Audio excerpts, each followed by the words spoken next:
Welcome to the 2019 Arrow Lecture Series on Ethics and Leadership.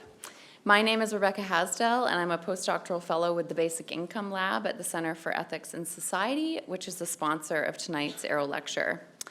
It is my pleasure to welcome you to this evening to what I'm sure will be an interesting and provocative talk from Professor Tyler Cowen. The Arrow Lectures were created in 2005 and have become among the most prestigious lectures at this university.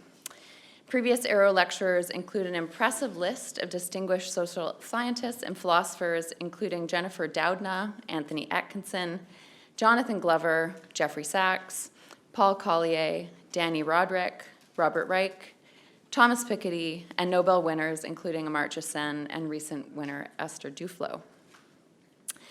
The Arrow Lectures are named in honor of Stanford Emeritus Professor in Economics Kenneth Arrow. Ken Arrow was one of the greatest economists of his time and one of the most renowned scholars to have taught at Stanford. He died just over 2 years ago, leaving an incredible legacy in research and teaching. At 51, he was one of the youngest recipients ever of the Nobel Prize in Economics, and as an early career scholar, I can say that perhaps what is most remarkable and less known is that 5 of Professor Arrow's students have gone on to win the Nobel Prize in Economics. He was instrumental for setting up our very own Ethics Center that provides a platform to bring ethical questions to bear on important social problems, and was a member of its steering committee until his death. The question posed in the title of tonight's talk is very much in the spirit of Ken Arrow's legacy. Professor Arrow was committed to economics as a moral science that could and should address questions of societal well-being. We honor that legacy this evening with a lecture from Professor Tyler Cowen. While the breadth of Professor Cowen's work defies easy summary, he consistently asks us to consider the role of economic growth in relation to pressing public policy problems of moral and ethical interest, topics that Professor Cowen writes on widely and prolifically. As we debate policy proposals on the existential threat of climate change, the role of tech corporations in our democracy and our social welfare, and of interest to our research at the Basic Income Lab, how we should ensure economic benefits are equitably distributed, we're pressed to consider how action in these areas is compatible or not with economic progress. Professor Cowen is the Holbert L. Harris Professor at George Mason University, where he is also chairman and faculty director of the Mercatus Center, which advocates for free market approaches to public policy. He received his PhD in economics from Harvard University and his bachelor's in economics from George Mason University. It would not be a stretch to say that Professor Cowen is one of the most widely read economists of our present time. He is extensively published in the academic and popular press, and his work has been called essential reading in economics and includes the New York Times bestseller, The Great Stagnation, How America Ate the Low-Hanging Fruit of Modern History, Got Sick, and Will Eventually Feel Better, and his recent book, Big Business, A Love Letter to an American Antihero. He has a broad public audience through his popular economics blog, Marginal Revolution, podcast, Conversations with Tyler, online education platform, MR University, and frequent contributions to the broader press.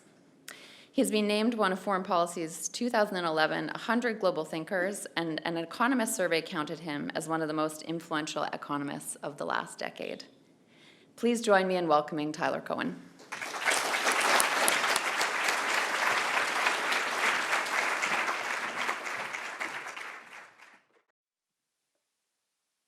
Thank you for the very kind introduction. I'd like to do something a little different in this talk from what is usually done.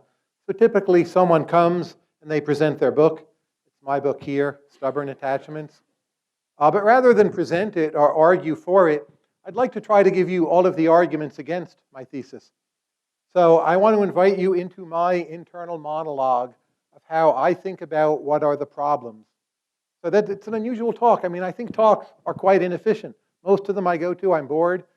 Like, why are you all here? I wonder. So I feel we should experiment more with how talks are presented. And this is one of my attempts to do that.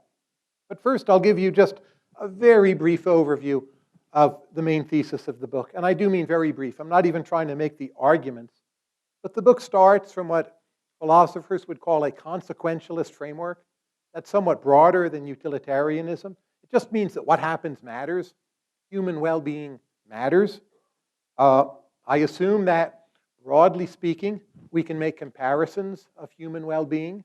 Let's say people in Palo Alto today are better off, on average, than people were in the Stone Age. I'm an ethical pluralist, so a lot of different values matter, not just utility. But nonetheless, I argue that for human well-being, the correct social discount rate, and now we come to Ken Arrow. Ken Arrow is a major, major influence behind this book. Who wrote the seminal articles on social discount rate? It was Ken Arrow. So anyway, I argue, not for dollars, but for human well-being, the social discount rate probably should be 0. Not 1%, not like pretty low, but literally 0. Because over time, you do not reinvest happiness that a unit of my well-being today or a unit of well-being for a descendant, say 80 years in the future, or all other things being equal, morally equivalent.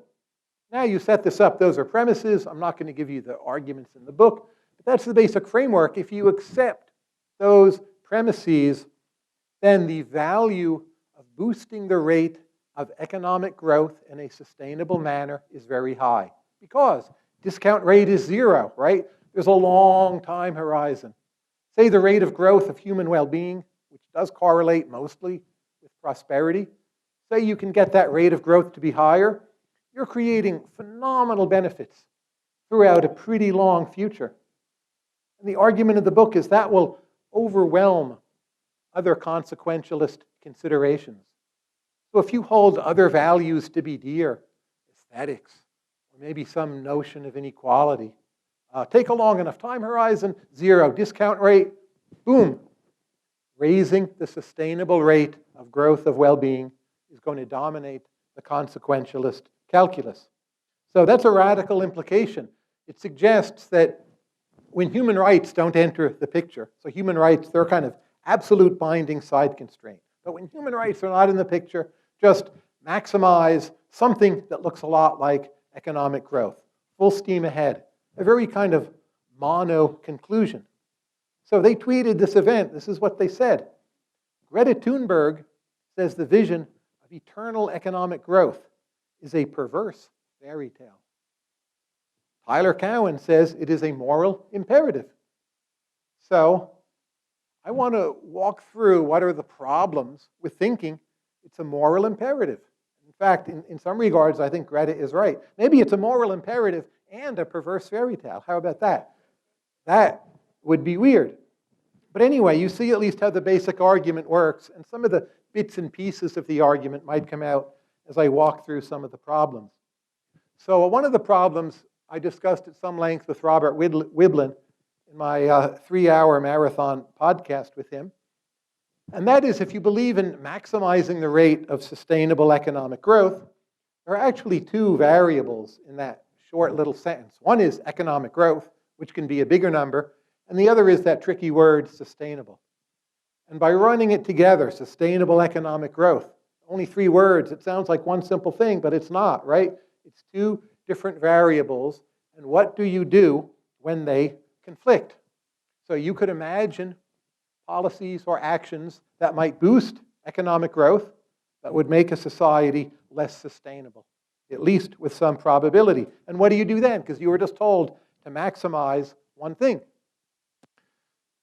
So usually, like as I've done promotions for the book, if people ask me a version of that question, what I've said is, well, the framework of the book doesn't answer every case, but there's a large class of choices we can make where you can boost both growth and sustainability. Say you improve institutions in a society. It tends to help sustainability. It also tends to help economic growth. That doesn't have to cover every single class of choice.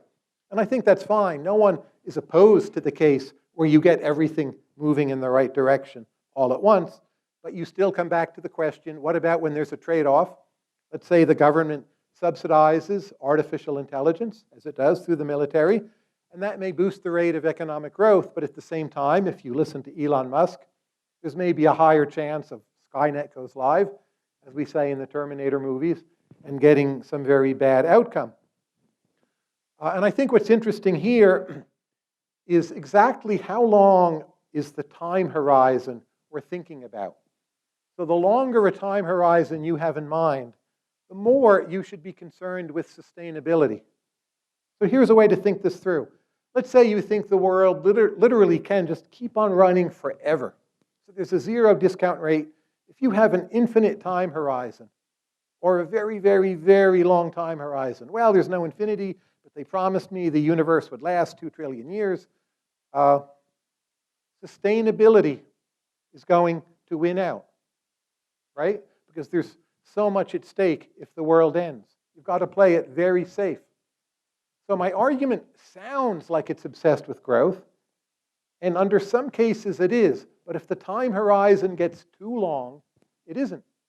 Let's say alternatively, the time horizon gets too short.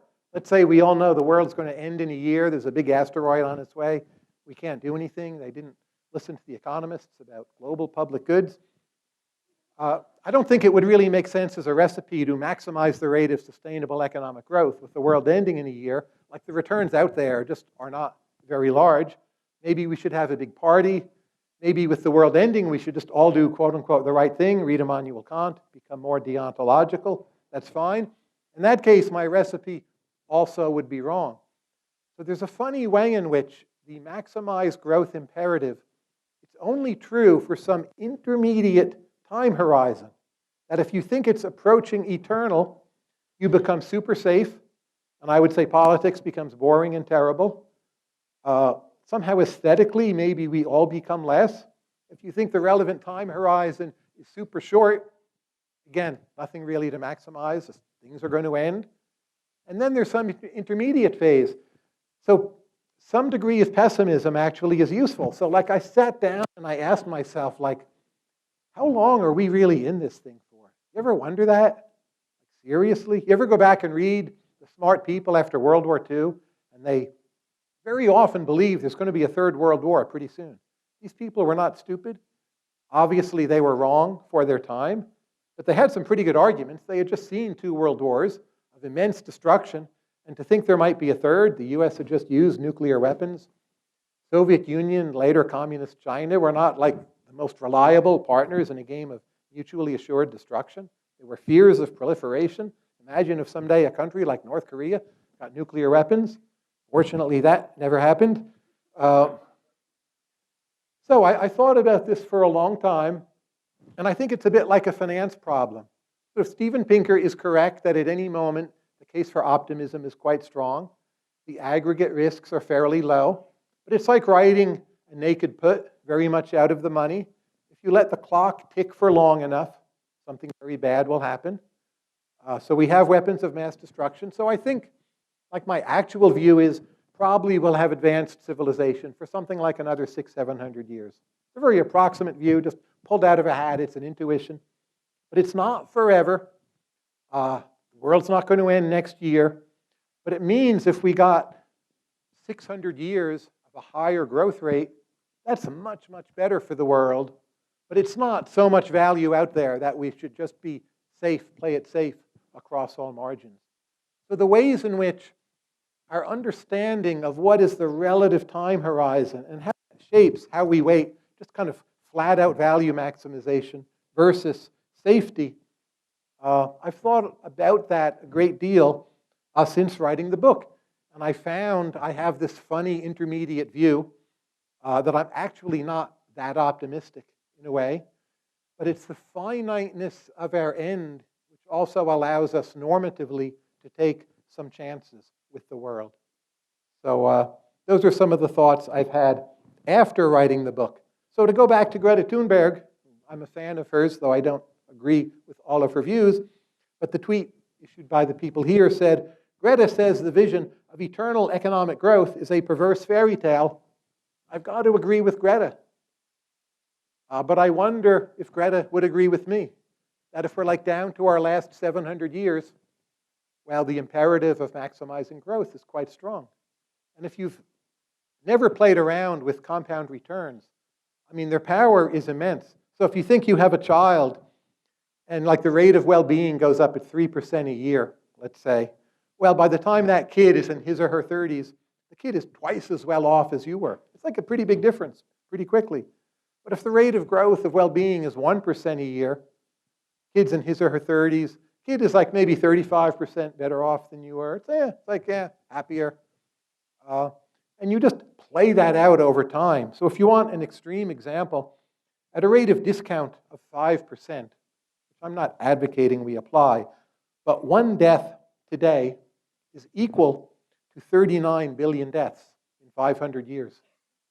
So to me, if you had a social discount rate of 5%, and you were comparing human lives over time, climate change or burying nuclear waste, to think the right moral trade-off would be one life today against 39 billion lives out there, as a part-time moral intuitionist, it sounds like, not right to me. Now, if that example worries you, you actually end up getting forced down to a zero social discount rate for well-being.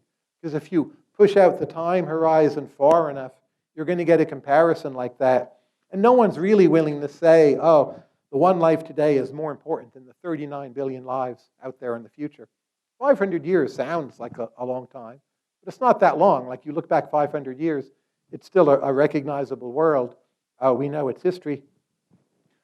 So all this got me thinking more about issues of time horizon and even the extent to which growth is manipulable. So someone asked me once, they said, well, your hypothesis, a moral imperative to boost economic growth, how does that apply to time periods that are not very good at economic growth? What about before the Industrial Revolution?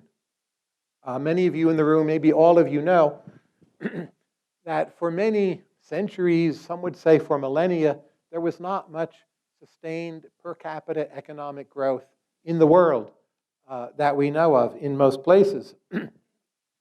So if you're living in 1320 and someone says, boost the rate of sustainable economic growth, is that really any different from someone telling me today to flap my wings and fly to Pluto? Right? Maybe there's just simply nothing you can do. So the notion that once your moral argument involves some notion of maximizing rates of growth of well-being, and I think actually all moral arguments need to consider that, it becomes the case the application of your moral argument is time dependent. And it depends on what are the options for your era in boosting or avoiding declines in the rate of economic growth. So again, if someone is in 30, 40, and the Tyler Cowen comes along and says, boost the rate of sustainable economic growth, they look at me like I'm crazy. They say, come on, what should I really do? What would I say? I'd say, well, I get you don't have too many options. Yes, invest a bit more in water power. Those water wheels, they're going to be important. But for the most part, you ought to just follow deontology. Because those consequentialist values, they're not yet manipulable. So if they're not manipulable, if you can't create these big gains by boosting the rate of growth from like 0% to 2%, well, you might as well just do the right thing. So it's the old, like, should you break eggs to make an omelet? You can debate that trade-off, but if you can't even get an omelet at the end, no reason to break the eggs. So I guess I've come around to the conclusion that humans, before the Industrial Revolution, or whatever you think is the exact cutoff point, but they should have been more deontological. And just, this is the right thing. Their ability to kind of do the wrong thing but create huge social benefits, it just really wasn't there very much, for the most part. Now, that's a little tricky because there's durability. So say you're in ancient Athens, and you're Socrates, Plato, whoever you think is the important figure there. I would say Plato. And well, maybe like you're doing some things wrong, but you're getting your manuscripts preserved. Probably you're not boosting the rate of growth in ancient Athens, but you might argue there's some long-term effect. Aristotle, you're one of Aristotle's students. You don't make good on one of your ethical commitments because you want to go to Aristotle's class and take the notes and leave the manuscript for future generations. Maybe that's ending up helping late medieval times and the Renaissance. Then you still ought to do it. But again, most of the past rates of growth seem fairly immutable. So you have to wonder, well, if to the extent morality is time dependent in this way, the correct morality should have been different in the past. How might the correct morality be different in the future? So first question is, and this I always find scary, but what if we're living in an age right now where we can't actually manipulate the rate of economic growth? So maybe various growth revolutions are over, at least for a while. We're stuck with our current crummy rate of increase in total factor productivity. In 40 years, it'll all be cleared up when there's a big breakthrough in AI or driverless cars, whatever. But in the meantime, we're stuck, and we've got to go back to being more deontological. That would be something, right? Kind of a return of the morality of the ancients. Another possibility is that actually the future will give us much grander growth opportunities. My utopian friends would say, well, we're going to settle other planets, other solar systems. I don't know. I don't actually believe in any of that. I think we'll destroy ourselves first. But let's just play along with that. If that's true, and if there's contact across these civilizations, like the benefits of growth are actually much, much, much larger than we thought. You send out like the self-replicating von Neumann probes. There's panspermia, where the fathers, life everywhere, you establish connections, whatever, quantum tunneling, I don't know.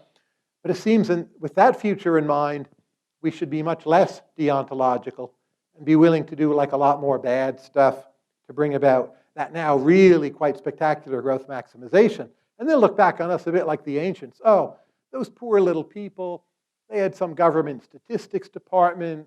They argued, can we increase the rate of growth from 1.9% to 2.3%? And that will have them just be crazy. And they'll be ruling solar systems and who knows what. People will be uploads. You might have trillions of uploads, kind of all financed by solar energy. And again, the current standards and debates will seem kind of crazy. Another relevant question for time horizon is whether economic growth of the sort relevant for human well-being actually has some degree of embedded mean reversion. And this gets back to the question, is there any recipe at all for boosting the rate of sustainable economic growth? So there's plenty of works, but I think in economics, the best known would be Manker-Olson, Logic of Collective Action, The Rise and Decline of Nations. And in the Manker-Olson worldview, you have healthy economies, special interest groups accumulate, they then pass bad policies, they slow down growth. So there's mean reversion in growth rates in the Olson model. He looked at Japan and Germany. He at least claimed, why did they do so well after World War II? Well, the war destroyed all their interest groups. The war was terrible for Japan and Germany, but they have growth miracles after the war because for a while they're free again and somewhat unfettered. Not everyone agrees, but the point is there's plenty of models with mean reverting growth. And it seems that when you have mean reverting growth, that in a way is shortening the time horizon again. Because if you get wonderful growth now, and it's wonderful for 17 years, but all it does is pay for Silicon Valley NIMBY, and then the tech companies can't grow because they can't hire auxiliary staff because an apartment in Atherton costs whatever insane price it costs, and Stanford faculty housing is crowded because they couldn't do the thing with, you all know about this. You're all living mean reverting economic growth, I suspect. I'm not sure the world or country as a whole is, but you must know what it means, right? If you live here and come here. And that's just shortening time horizons. And it's not as tragic as the big asteroid coming and blowing us all up. It just means positive impacts get bounded and they come back on you. Correspondingly, if you make mistakes, like in the solo growth model, don't worry if you don't know it, but if you make a mistake, there's some element of catch-up. And in some of these models, mistakes just matter way less. And I wonder, if you believe in a solo growth model, should you be more deontological? Because consequentialist mistakes matter less, benefits are less lasting. I think you should. And it's interesting, if you look back at history of world per capita GDP, history of world population, there seems to be, over the long term, a clear pattern that various points in time, this is again pre-industrial revolution, per capita GDP goes up. People are happier. There's more food. What happens when there's more food? There's better nutrition, fewer infants die, people live longer. But how much is the technology for producing food really much better? Well, not much. So then there's some Malthusian correction. And in essence, the world in earlier times, it can be argued, kept on creating rents, but then the rents are exhausted by growing population.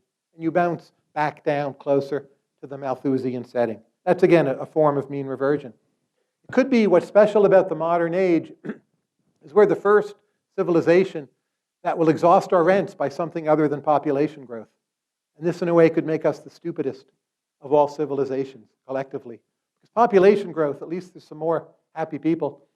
Imagine exhausting your rent just like through bad policy. Again, you're all in California. Most of you spend more time here than I do. It's like the world's best weather. Like even here is much better than San Francisco, right? You know this. Much better. Maybe not quite as good as San Diego. And you pay for it with like wildfires, power blackouts, other problems, right? Bad state government. That's just like rent exhaustion. You're not even getting more people for it. There's that study by Raj Chetty.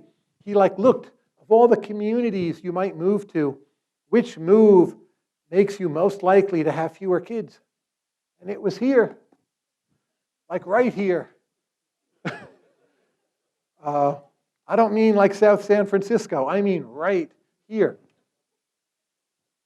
So again, to the extent you believe in a kind of mean reversion, that's significant. So I'm not sure how much I believe in mean reversion. There's a research paper in economics. I would say it's somewhat known, but I think it should be much better known. Bill Easterly is the main author on it. And Bill Easterly looks at per capita income through time, and he finds remarkable persistence effects. So he finds over a number of periods of human history that per capita income can predict a region's per capita income up to 1,000 years later. 1,000. You need to adjust for like settlers moving. So if British people move to New Zealand, you need to kind of carry the variable of British to New Zealand. But if you do that, the predictive power of this model across various 1,000-period time differences is really pretty good. So this to me is like all of a sudden a very important moral fact. If Bill Easterly and co-authors, Cohen and Gong, if they're correct, we're back to economic growth being really important and deontology being kind of like you can do some wrong things because we're going to make an omelet. Because if you do something good, on average, the benefits last for 1,000 years. That's pretty good. I don't even think the whole world's going to last 700 years, right?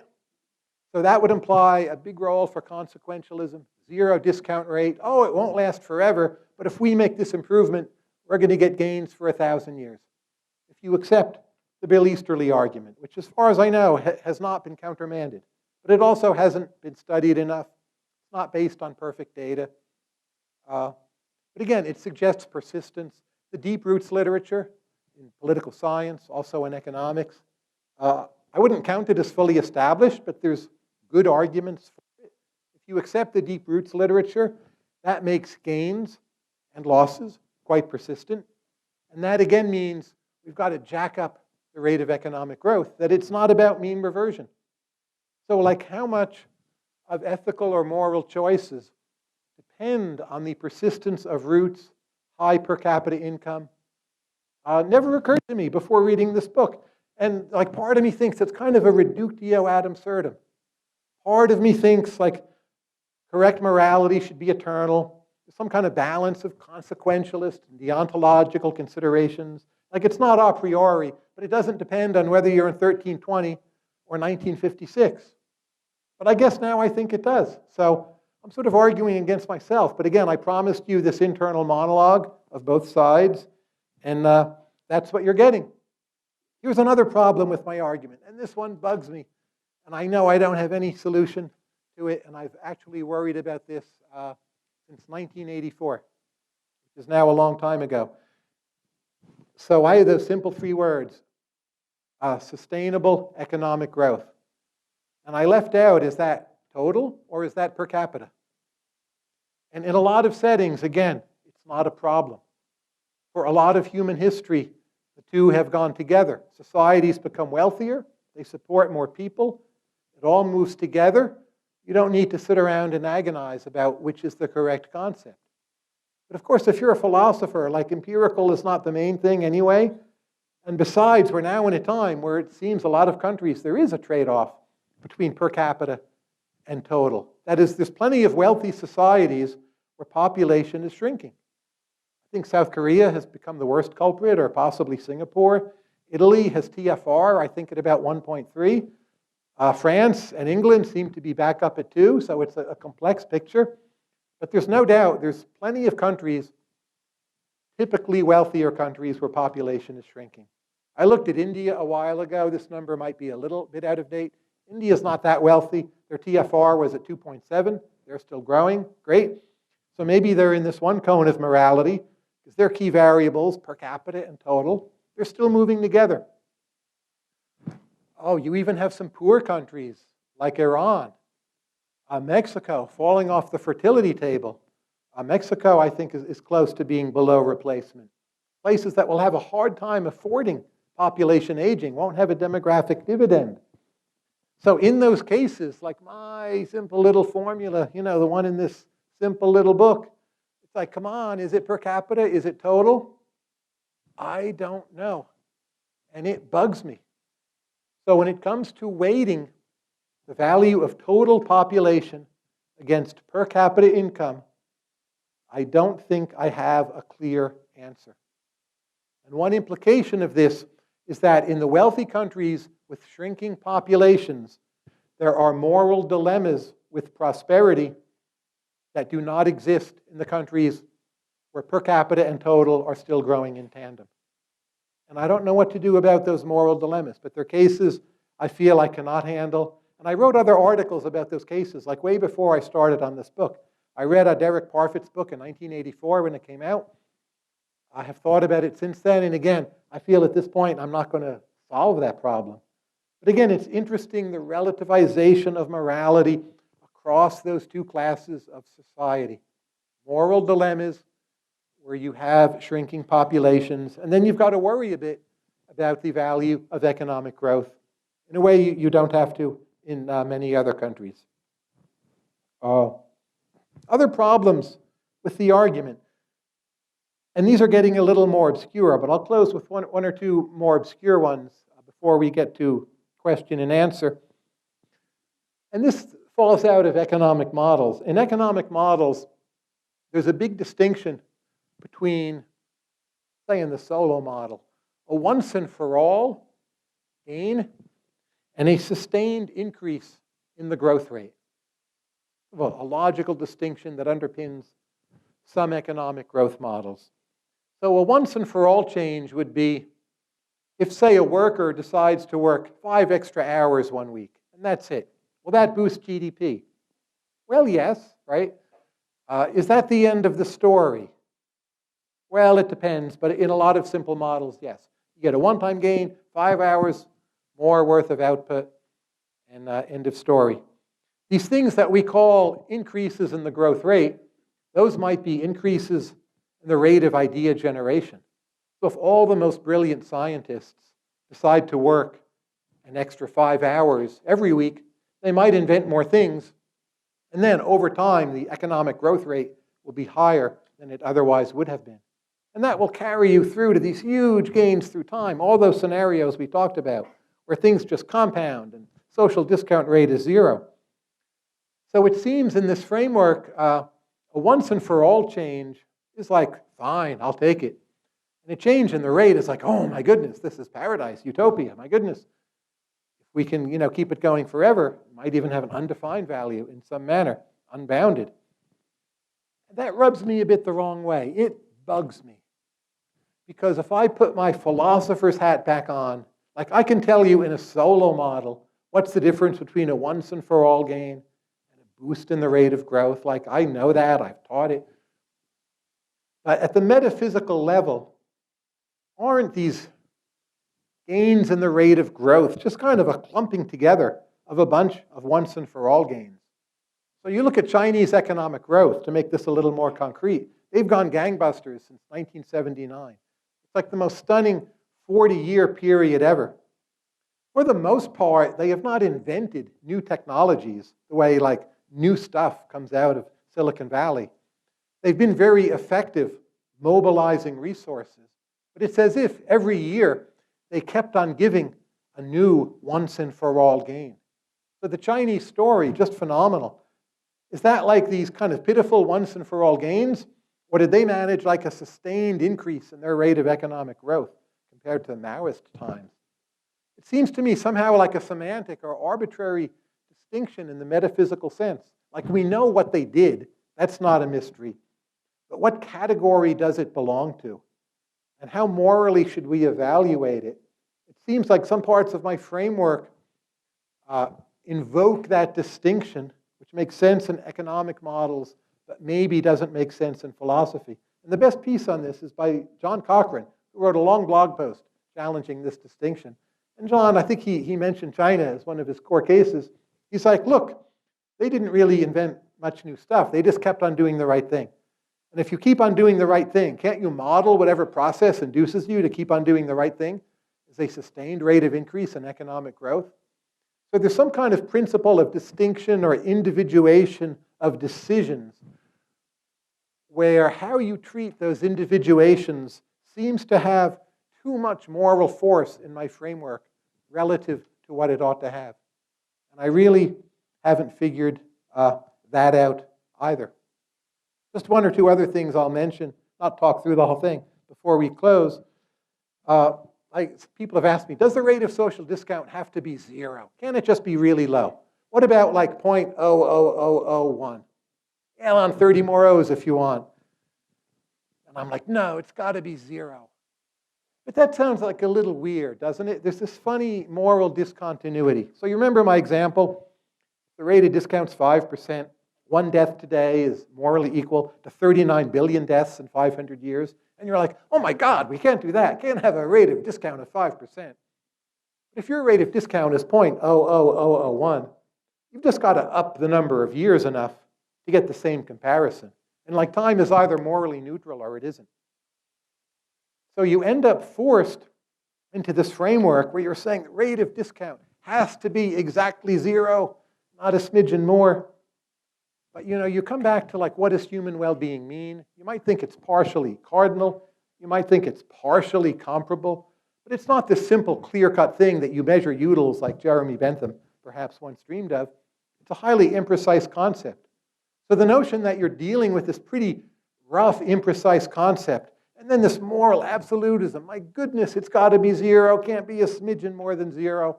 I don't know, that bugs me. It rubs me the wrong way. Makes me feel like I don't have the whole framework.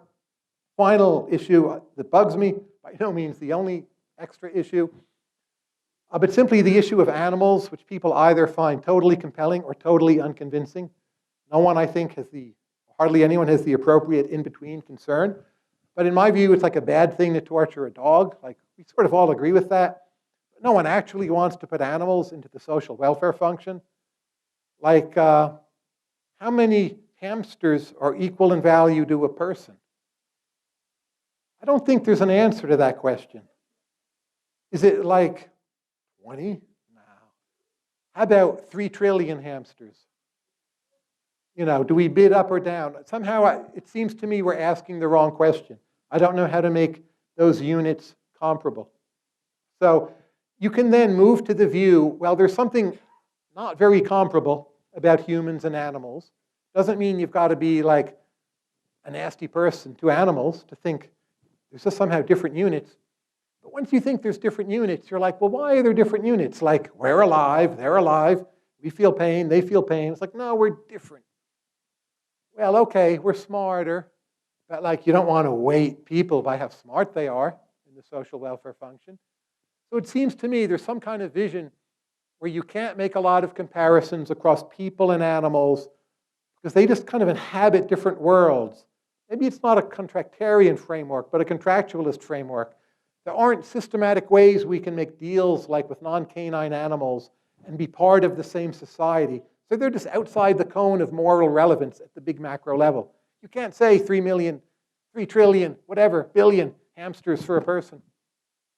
But once you do that, which I'm kind of fine with on its own terms, you then realize these other consequentialist calculations, they're embedded in some bigger picture view. It might be contractualism. I'm not insisting it's that. Whatever else it is, you might wonder that larger embeddedness, why don't you take that embeddedness and apply it a bit more directly to all those moral comparisons you were trying to clear up with all your silly talk about maximizing the rate of sustainable economic growth? And again, I'm back to, I don't know. With that, my talk ends. But those are my thoughts. I figured you're all sick of regular talks. I'll keep on thinking about them. And thank you all for coming and listening. Thank you. Brilliant talk, Tyler. So it's great to be an ethical pluralist within consequentialism, but going back and forth from consequentialism to deontology feels uncomfortable because they're such radically different kinds of thought. Yeah, it's like the robber barons going to church on Sunday and nodding along to the Sermon on the Mount.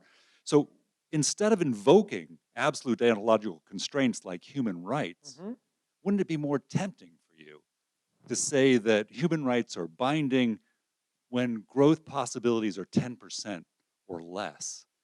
But actually, the deontological constraints themselves have a consequentialist justification. So if I can offer you a growth rate of 50%, 500%, those justifications for the constraints drop away, and then you would just go full-bore consequentialist and get rid of that uncomfortable human rights stuff.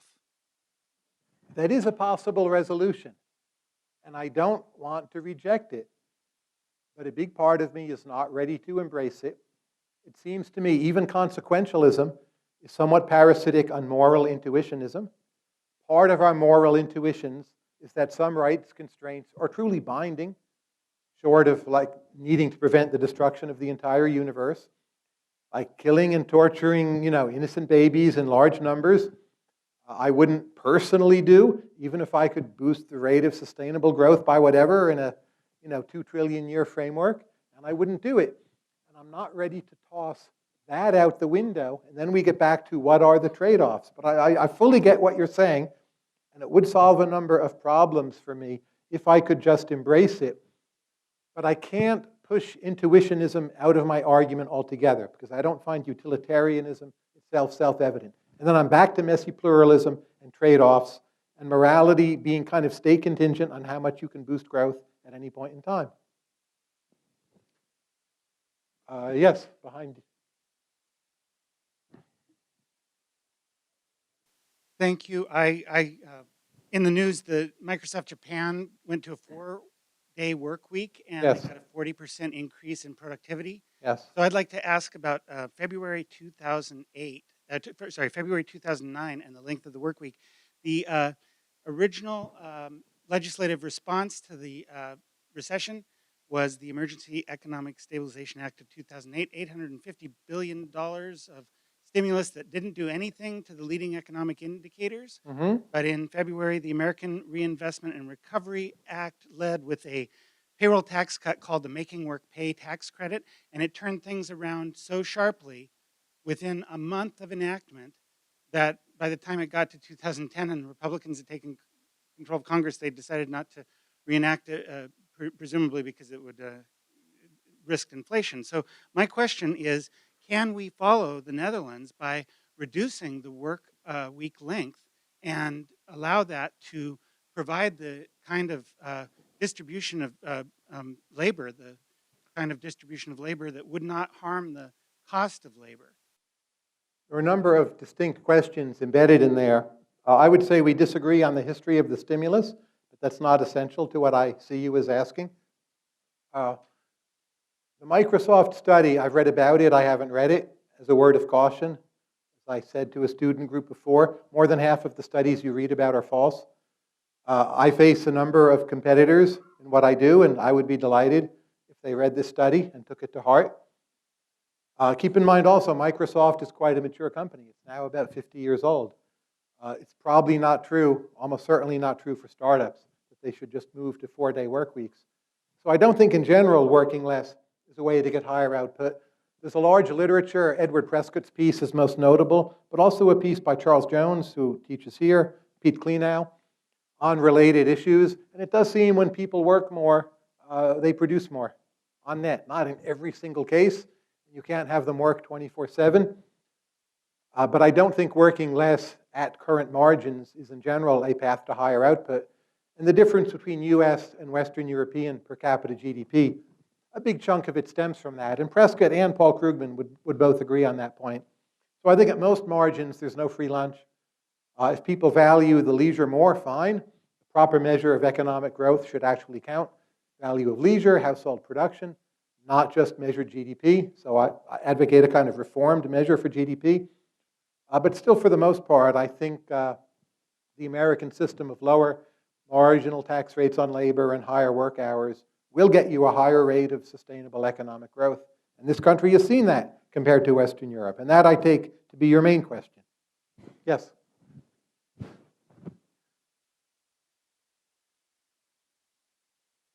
Yeah. Then I'll move to the wings.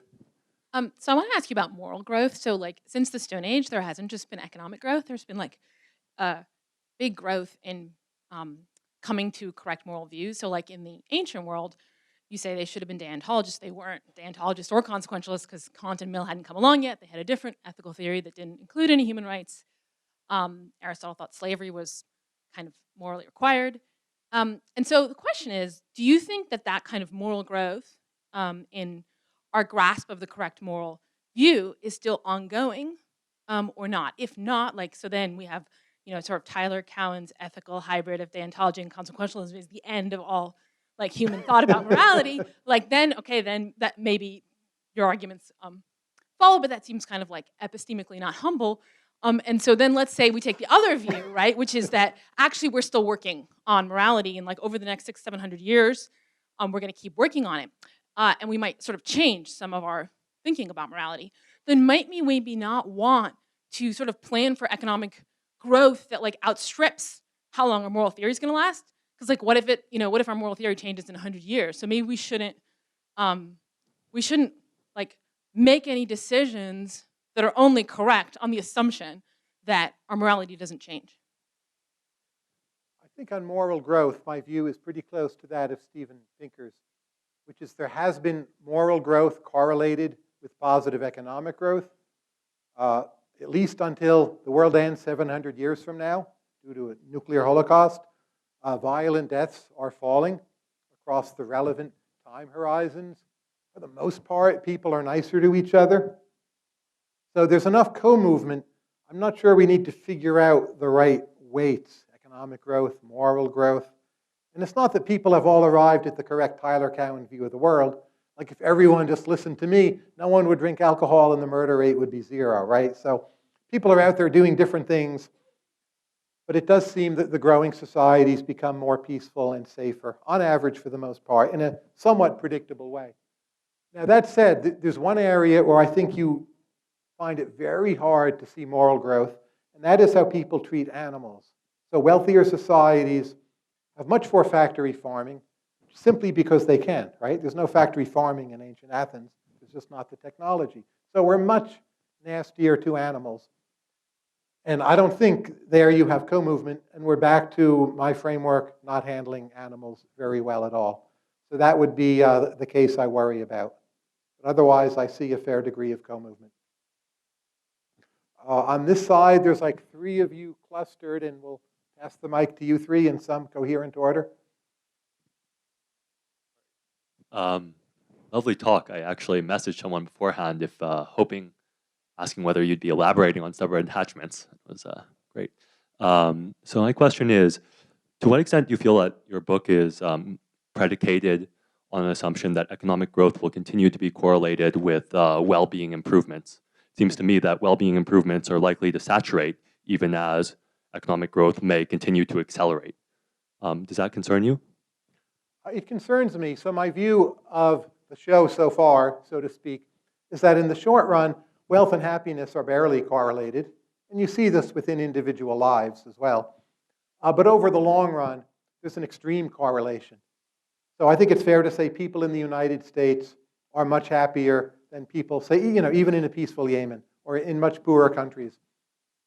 So if per capita income in the United States could be 5x higher rather than 2x higher, my view is in expected value terms, we would be much happier. Now, getting back a bit to the issue of animal rights, if you think one of the next things growth will do is make us fundamentally different through something like genetic engineering Or maybe drugs will be so good, we'll feel pleasure, but our minds will be obliterated. We won't even seem like the humans we know. We'll be plugged in somehow. We're not then animals, but it would seem to me we could become fundamentally different beings where we're just outside the moral cone I'm used to operating within. And then I'm back to not knowing how to evaluate it. There's some like common moral cone, which has the humans, not the hamsters. Future growth could push what are now humans outside that cone. And then I think I'm back to a kind of incommensurability. So that does worry me. But in the meantime, I think of it in terms of expected value. That happening is not a sure thing. If it doesn't happen, we'll just be better off. If it does happen, we're not sure.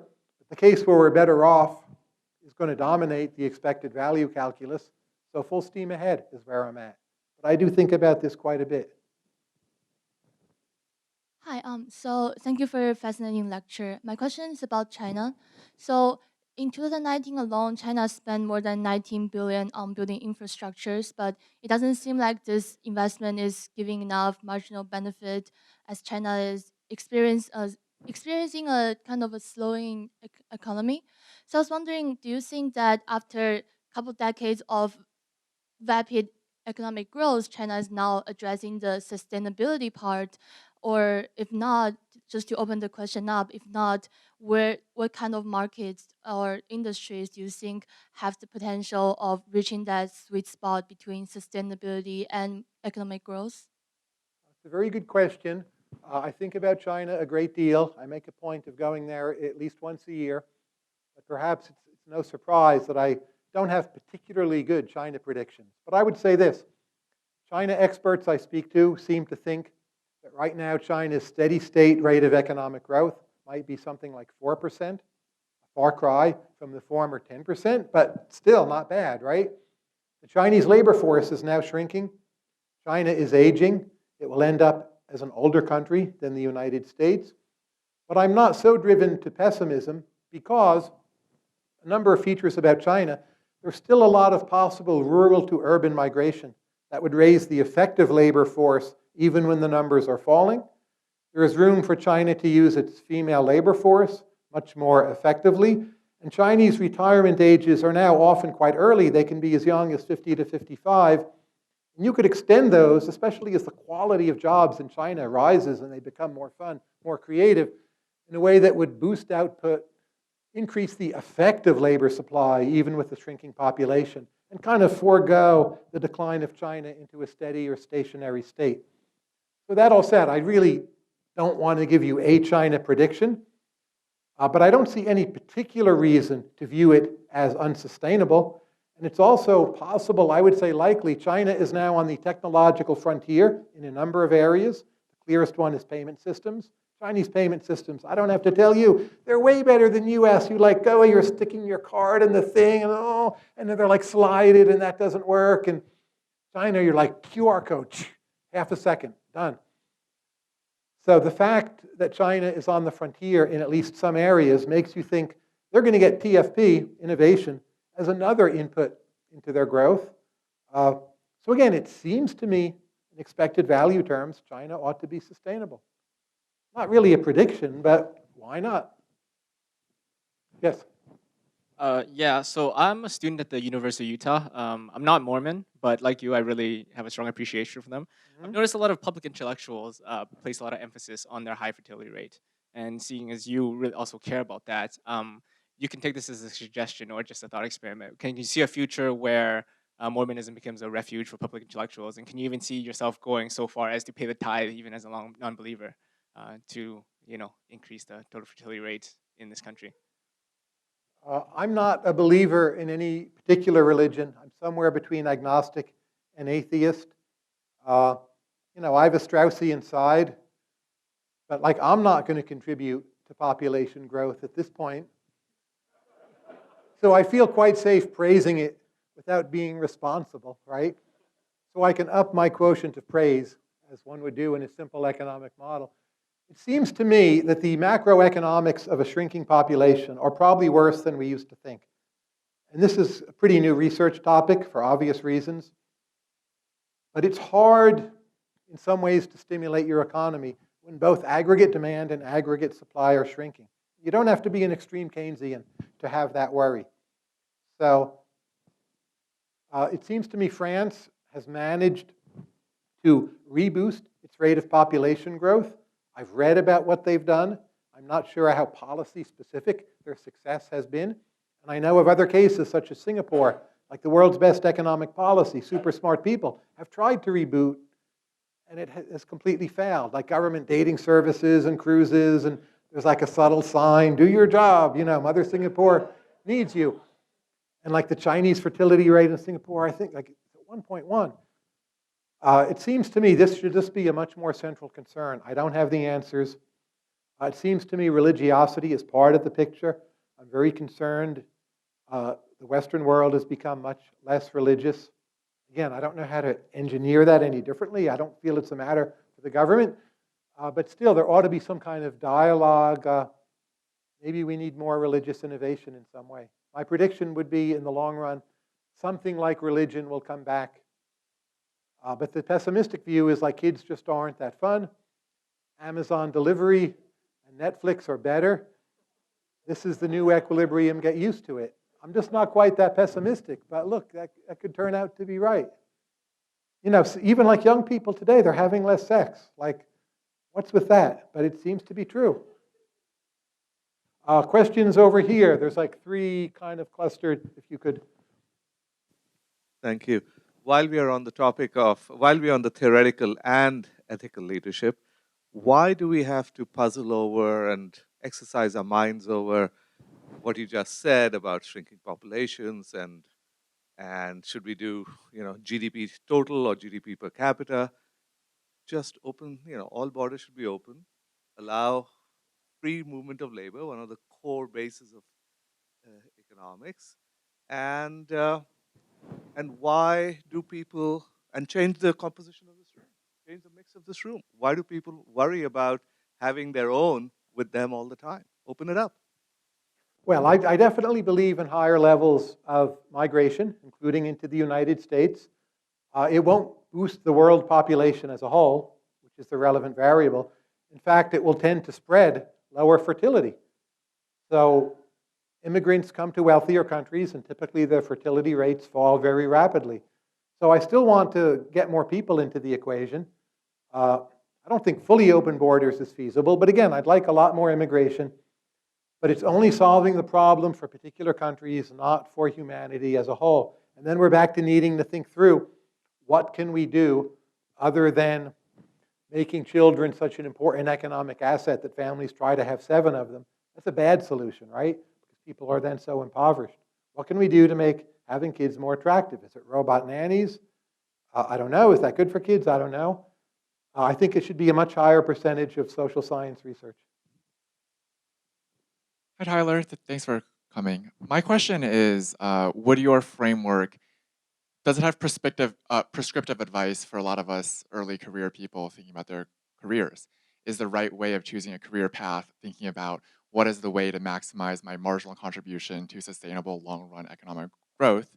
If so, what other assumptions might I need to believe for this to also be consistent with other common adages, like do something that you are compensated for, that you enjoy doing and are good at? So more generally just thinking about your framework as applied to particular acts rather than thinking about general social policy. It's a very good question. Obviously, it's going to depend on what is your prevalent theory of economic growth. But the old Mankiw, Weil, and Romer results that human capital drives growth, I pretty much accept, and good institutions. So insofar as you're going to feel morally obliged to do anything, to invest in your own human capital would be the dominant recommendation. A lot of people should save more in my framework than they're currently saving. It doesn't boost rates of growth in every economic model, I get that. But overall, I think that would be a positive. And there's a movement called effective altruism. A lot of people I tend to advise earn a lot of money and give it away rather than look for the best way of volunteering. So a lot of talented people should consider, the selfish route of just earning a lot. And there's one fellow I know, he works at a hedge fund in New York City, very successful. And people who know him claim he lives off of like $30,000 a year in Manhattan. Like he just doesn't spend money, even though he might be earning a few $1,000,000 a year, and he gives the rest away. That's pretty remarkable.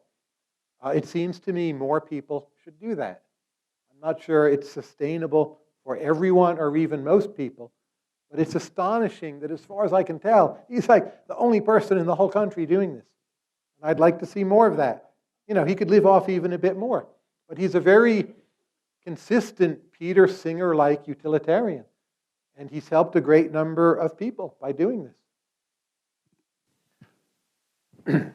So I have two questions. One is, what do you think is the best place to eat around here? And the other one is, I want to follow up on the saturation question. So it seems like there's lots of data that shows that as income goes up, well-being sort of levels off after a while, not just for an individual in a single life, but across countries and within a single country across different percentiles of income. So I guess I'm wondering, do you just not believe those results? And if not, why? The food, that's the easy one. It depends what you mean by around here. I find Palo Alto and Menlo Park to be depressing in the culinary sense. But I think there's a clear first choice, and that is to eat regional Indian cuisine in Mountain View, which is consistently excellent. I don't know the very latest best places, but I've done it many times. It's always been a home run, and that's my recommendation. In San Francisco, I think Burmese is on average the highest quality and best like quality, enjoyment, price gradient. Now, you know, the leveling off of wealth, I think a lot of that, but not all of that is true in the short run. I'd just say a few things. Like first, not all of those studies are well done. So sometimes like Puerto Rico or Ghana comes up as the happiest country. That gets a lot of publicity when things are okay in Puerto Rico. But if you look at, well, how has Puerto Rico coped with what happened? Why does such an immense percentage of the population of Puerto Rico live in the continental United States? Like, it's just not true. People used to say, oh, once your country reached the per capita income of Greece, then it like flattens out. People don't use that example anymore, right? This was like pre-Euro crisis. So I think there's a short-sightedness to some of it. Like, catastrophes come. They might even be random. They might be due to your bad institutions. But I would way rather be in a catastrophe in Switzerland than in Greece. Because, not the only reason, but because Switzerland is wealthier. And I think over the longer run, if we continue growing at a decent rate, the wealthier countries will enjoy healthcare innovations, lifestyle innovations, fixing mental health innovations, that for various short and medium runs will not be so available to the poorer countries like Portugal and Greece because they're poorer. So I think like any 10-year period, you're not going to find much of a correlation. There's maybe a weak one in the like Stevenson-Wolfer sense, which if you kind of measure it the right way, doesn't actually look that impressive. But I think over 50, 100 years, never mind 1,000 from the Bill Easterly paper, I think there's a very strong correlation between prosperity and just well-being and happiness and longevity and whatever other values you might want to put on the table. There's some other questions in that cluster. Is the mic still there? Yep. And then I'll get to over here if there's time. Thanks so much for the talk. It seems like one of the, both a virtue and a vice of your moral philosophy is its sensitivity to certain facts about the world. And you know, sometimes critics of consequentialism will say like you're being held hostage to the empirics. So my concern, shouldn't a criterion for whether we accept your philosophy as a political moral philosophy is if it can scale? And so suppose I'm more of an optimist and I think we'll be around for 5 millennia, and therefore we should, you know, subsidize tons of particle accelerators, or rather we should not do AI, and you think 700 years, and so we should do AI, but maybe not double the particle accelerators, and then someone else even more pessimistic. So we're going to get like wildly different policy prescriptions. So why not, you know, less alternative proposal? Why not just say like, here's the certain things that we should do, kind kind of a deontological but collective, like sufficientarian thing, and then we all just agree on those things. I love being held hostage to the empirics. I worry in this case we're not even being held hostage to the empirics, however. If I take your examples, which I'm happy to accept in their own right, you're being held hostage to your speculations about how dangerous the future is. And I think we all would agree those are not, whatever you might think, I might think, those are not very reliable, right? But here's where I'm willing to bite the bullet. And this bullet I bite, and I had all these uncertainties about my arguments. This one I'm just going to bite. If that's the relevant variable, we should in fact be so uncertain about a lot of our bigger macro views. And people are not uncertain enough, and they want to complain about people who disagree with them for whatever reason, but they're not looking enough at the bigger picture. They should be more agnostic, and that bullet remains fully bitten. But I get what you're saying. It is a weird place to end up, but I think it's the correct place. Sure, and then a few more, and a few over there. Yeah, thank you for your lecture. I was wondering if you have ever thought about a world in which we could create virtual realities, in which we could design virtual economies, where the principles of economic theory would be very different. Yeah, that's pretty much my question. Like, have you given that thought that it could become reality, and then how that would essentially look very different from like how economic theory functions today? I think about that some amount, and I know some people working in that space, but like a lot of questions, it's hard to make progress on until we have it. But one of the closest things we have to virtual reality are these advanced computer games, which have embodied in them a lot of economics. They have monies, they have prices, they have markets. And what's striking to me is how little the economics changes in those games. So I'm not convinced virtual reality will be just like those, but I guess my modal forecast would be we'll shift the locus of economic trading, but the laws of economics are pretty much going to stay the same. And we'll see, but that's what I'm expecting. Over here. Thank you for coming. I'm just curious, relative to your like finite prediction for like how long humanity has left, how much weight do you put on preventing extinction relative to economic growth? So like hypothetically, if you think the world is going to end in 600 years, but if we prevent the thing that would cause it to end, we get another like 2,000-3,000 years, wouldn't it be worth it to stagnate growth for that 600 years to get your like 3 to 4% for the next 2,000 years, just like purely mathematically? Here's how I think about that. So I think we should devote many more resources to limiting the chance of nuclear war. And there are things we could do. We could help countries, even hostile countries, develop better early warning systems so there's not a false launch. We can improve our own defensive strategies. It may shape how we pursue our diplomacy. Nuclear weapons are already a big issue, but it seems to me a lot of the American public has simply assumed they won't be used again. Hasn't happened lately, has vanished from the radar screen. Young people worry much more about climate change, a major concern in my view, but I still think nuclear war is much more important, and we can and should do much more to limit the chance. But my fear is this. I'm very happy to invest in another 67 years for the billions who live on Earth. Once the stuff is invented, I tend to think it's going to happen sooner or later. And it's hard for me to imagine there's something we could do that would postpone it like another 5,000 years. And indeed, you could imagine weapons becoming more destructive and nuclear weapons looking like, a kind of toy gun at some point. Maybe it's biological weapons, but it seems it's just going to get worse and cheaper, and that will intensify. So all the precautions we should take, which I would fully advocate, be willing to pay higher taxes for, I just don't really quite see we're in for such a major postponement. Now you might think, well, what if we put Tyler in a time machine and sent him back? Does Einstein still write that letter to FDR? It does seem to me nuclear weapons themselves have boosted world peace on net, even if they're going to do us in 700 years from now. That the world before nuclear weapons, we got a real good close look at that. World War I and World War II, and that was not pretty, to say the least. But in terms of where we are now, I think we're stuck, and we have to hope that somehow human nature is better than it seems to be.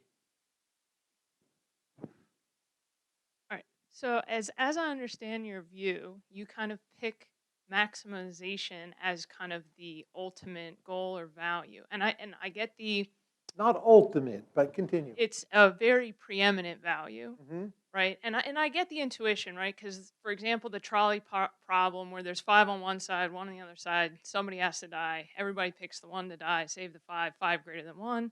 But those intuitions kind of change when it's not impersonal. So when it's 6 strangers, the intuition is let's aggregate. When it's personal, everyone will save their child and kill the 5. Right. And then there are issues of justice and merit. So if the 5 are convicted murderers and the 1 is an innocent child, people's intuitions might diverge and we can fight over that.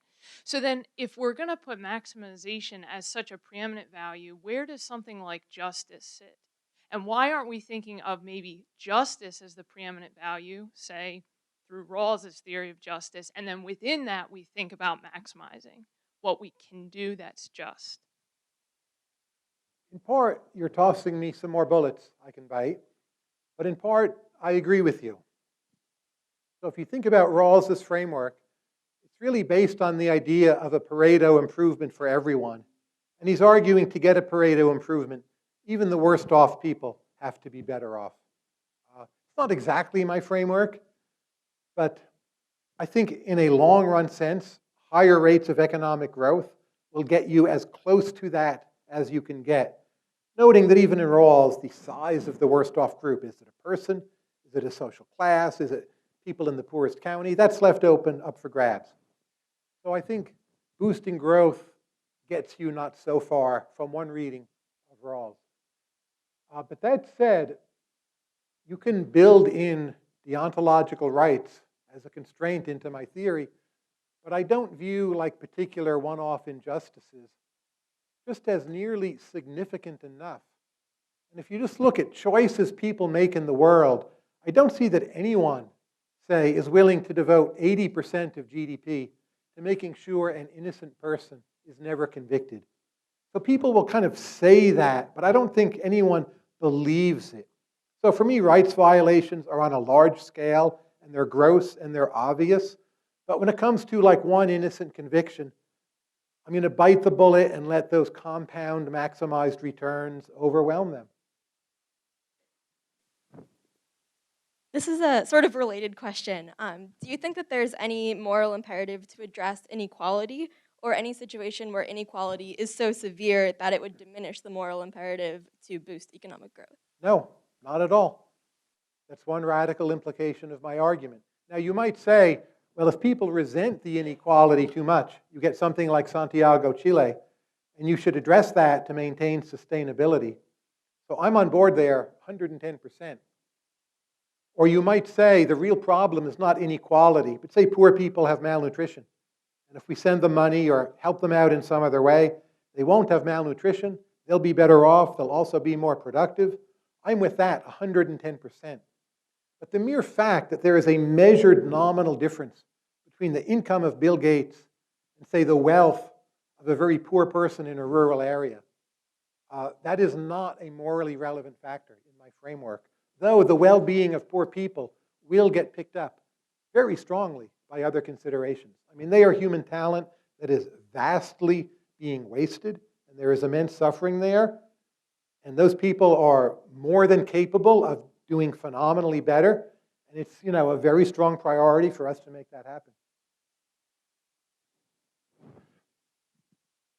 Hi, hello, thank you. My question is kind of a follow-up on this, and it's maybe a twofold question. So also about the distribution of the benefits of that growth, because I think it depends very heavily, and that's the second part of the question of how you measure well-being or happiness or quality of life. These are very different measures. So if you look at, for example, in the US, at quality-adjusted life years, which are going down in some places, infancy mortality rates are going up again in some places, whereas in general, there's an economic growth. And if you argue for a social discount rate of well-being of 0%, this goes also the other way around, right? So we can't sacrifice people today for later gains in some ways. Well, Just as a casual observation, it's striking to me the areas with the biggest problems typically are poor. I wouldn't say that in every case, but on average, it's strongly true. But I also mentioned before this paper by Charles Jones and Klenow, and they correlate just measured GDP and real quality of life, the best we can measure it, including public goods and health, longevity. And they find the correlation is 0.98. And that's astonishingly close. So I'm not saying like in every case you've got to mechanically maximize measured GDP, even in light of obvious counterexamples. I don't agree. But just like as a rough guide, per capita GDP does way better at picking up these other factors than almost anyone thinks. And before I read this paper, like I might have said, oh, I think the correlation will be 0.93. That's really high. And I'm me. And I read the paper, it seems very well done, and it's 0.98. That really makes an impression on me. The person with the mic is now in charge of allocating time, because I don't know. Just short question. So why do you think so many rich societies behave as if the social discount rate is quite high? People are selfish, but I think also discount rate on what? So the discount rate on dollars should not in general be zero, or whatever your currency is. So there are financial flows. In most, but not all settings, you can reinvest dollars at positive dollar return in real terms. And then when you calculate opportunity cost, and Arrow, by the way, worked this all out with Robert Lind and some others, that for most financial planning cost-benefit analysis, you should apply positive discounting to dollars. You can debate the exact number or the rate, but there's general agreement on how this should be done, adjust for taxes, other matters. But again, for well-being, if you look at, say, how people are behaving toward climate change, it seems to me it's a mix of selfishness and self-deception and just denial, and then a huge public goods problem piled on top of that. And it's not just like, oh, Donald Trump, whatever, like hardly any country is really making any progress in a significant manner. Carbon emissions are still going up. And I don't think it's pure selfishness, but when you pile the problems on top of each other, it becomes very difficult to solve, and we act in a way that just looks like pure selfishness. And some of it is just collective action dilemma, other problems.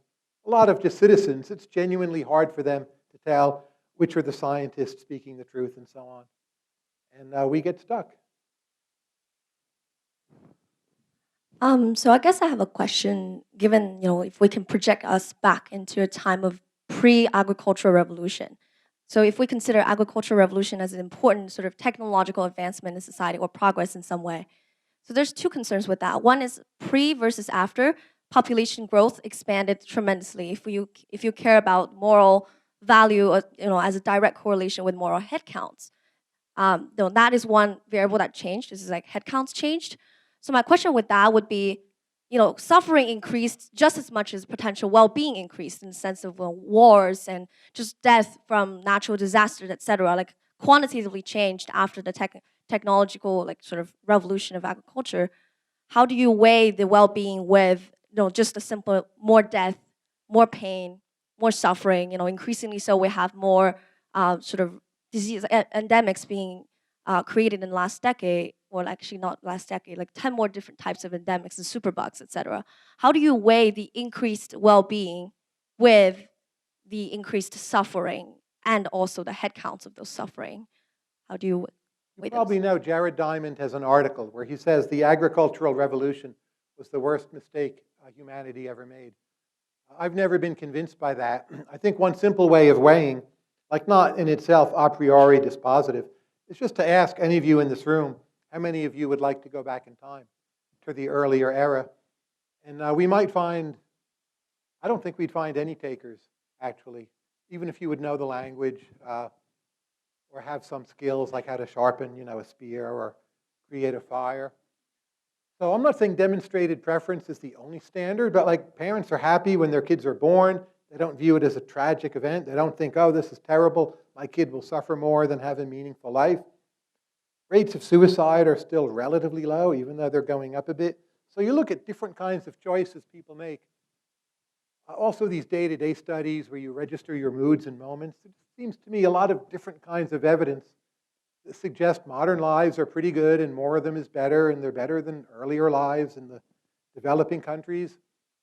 And I'm willing to double down on that. I don't even view it as biting a bullet. I don't think you can quite prove it. But when the time machine to go back comes and I ask you all to sign up, I will feel pretty good about that bet I'm making, like on modern life being a positive, essentially. Thanks for a great talk. My question is a follow-up to how your framework addresses social inequities. And it stems from the idea that both the history of humanity and our present situation tells us how there are certain groups of people who uniquely bear the burden of poor moral choices from the larger group of humanities. And there's a certain group of people who uniquely benefit from economic privileges that come by virtue of shortcuts in moral choices made. And therefore, how does your framework address the spectrum of economic growths and benefits from the economic growths and spectrum of burden of the moral costs, even within humanity as an entity? Well, here's a way in which, admittedly indirectly, my framework is really quite egalitarian. So if you think, well, the US last quarter, we're growing at 1.9%. I don't know any serious economist who thinks we can grow at 5%, no matter what we do. We could, in a super short runway, do it with irresponsible stimulus that we would regret. But even to get the US to grow at 3.5% would be very, very difficult on a sustainable basis. But poorer countries, Africa, South Asia, which can do a lot of catch-up, they have the potential to grow in a range from, say, 4 to 10%. And you can debate the exact number, but it's above our range. So if you're going to make something a priority as a philanthropist, as a human, as an economist, what should you study? As a donor, where should you send your money? This book, Stubborn Attachments, I donated all of the royalties to a poor individual in rural Ethiopia. So he's getting all the money. And I thought, I should practice what I preach. That will do more to boost the rate of growth in Ethiopia than if I had taken this money and spent it, my goodness, however I might have wasted it. I don't even want to tell you.